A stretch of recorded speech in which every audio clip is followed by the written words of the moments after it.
3 আগষ্ট তাৰিখৰ পৰা আমি আশা কৰিছোঁ যে টাটাৰ ছেমাই কণ্ট্ৰেক্টৰ প্ৰজেক্টত আমি ভূমি পূজন কৰিম। সিদিনাখনৰ পৰাই নিৰ্মাণ কাৰ্য আৰম্ভ হ'ব। 2 বছৰৰ ভিতৰত টাটা প্ৰজেক্ট আমাৰ সম্পূৰ্ণ হ'ব। আৰু এটা আমাৰ প্ৰজেক্ট আছে, ভাৰত চৰকাৰক আমি এখন আঁচনি দি থৈছোঁ 500 কোটি টকাৰ, জাগিৰোড আৰু গুৱাহাটীৰ মাজত কানেক্টিভিটিটো ইম্প্ৰুভ কৰাৰ কাৰণে।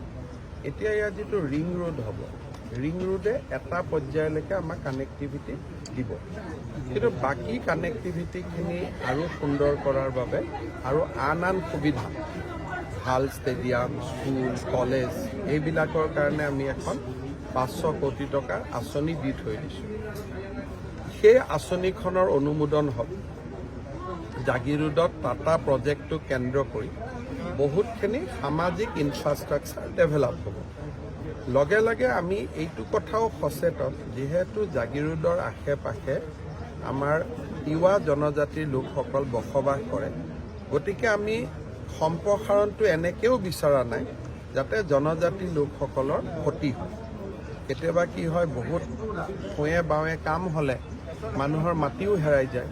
সেইকাৰণে আমি সাৱধানে অলপ কৰি কামখিনি কৰি গৈ আছোঁ, যাতে আমাৰ জনজাতীয় লোকসকলৰ হাতৰ পৰাও ভূমিৰ অধিকাৰ নেহেৰুৱায় আৰু ডেভেলপমেণ্টখিনি অকল সামাজিক ক্ষেত্ৰত হয়, যেনেকৈ কলেজৰ হওক, আমাৰ ষ্টেডিয়াম এখন হওক, য'ত কোনো মানুহৰ আপত্তি নাই, তেনেকুৱা ডেভেলপমেণ্ট কৰাৰ কাৰণে আমি চেষ্টা কৰি আছোঁ।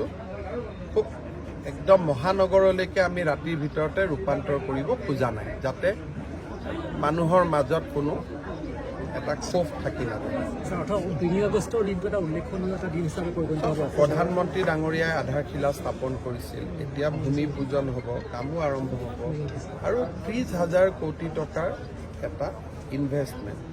আৰু ইয়াৰ আশে পাশে কেইবাটাও ফৰেইন কোম্পানী আহিব, যোনে এই ছেমাই কণ্ডাক্টৰবিলাক লৈ গৈ তেওঁলোকৰ কামত ব্যৱহাৰ কৰিব। তেওঁলোকৰ বিভিন্ন অফিচো জাগিৰোডত প্ৰতিষ্ঠা হ'ব। এটাটো টাটা হ'ল, প্লাণ্ট হ'ল, প্লাণ্টৰ লগত চাৰিওফালে বিভিন্ন কাৰ্যালয় আহিব আৰু বিভিন্ন প্লাণ্টত যিবিলাকে ৰ মেটেৰিয়েল দিব তেওঁলোকৰো অফিচ কাছাৰী আহিব।